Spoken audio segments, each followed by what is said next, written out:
अस्सलाम वालेकुम प्यारे बच्चों, आज हम एक तजुर्बा कर रहे हैं। उस तजुर्बे का नाम है हवा का दबाव। यहाँ पर मेरे साथ उसेद और तबरेज मेरे साथ मौजूद हैं।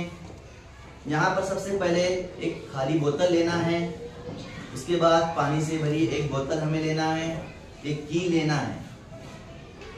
सबसे पहले हम इस बोतल को की की मदद से सुराख करना है। सुराख होने के बाद उसके ऊपर हम अंगूठे की मदद से उसको बंद करना है और बोतल का ऊपर का ढक्कन हमें खोलना है।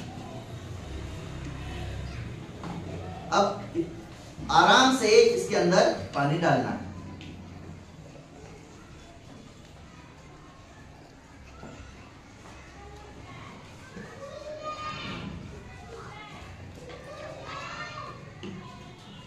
अब इस बोतल को हम ढक्कन की मदद से बंद करेंगे।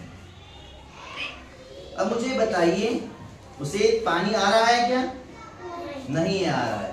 ऐसा क्यों हुआ है? क्योंकि हवा का दबाव न होने की वजह से पानी बाहर नहीं आ रहा है ना। अब इसका हम ढक्कन क्या करेंगे? खोलेंगे। अब क्या हो गया? पानी आ रहा है। पानी आ रहा है, नहीं आ रहा है?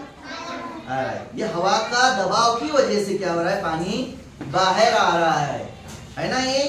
ये जादू नहीं है, ये साइंस है, तजुर्बा है। आप भी ऐसे छोटे छोटे क्या है घर पर तजुर्बे करेंगे। अगले हफ्ते फिर मिलेंगे। खुदा हाफिज।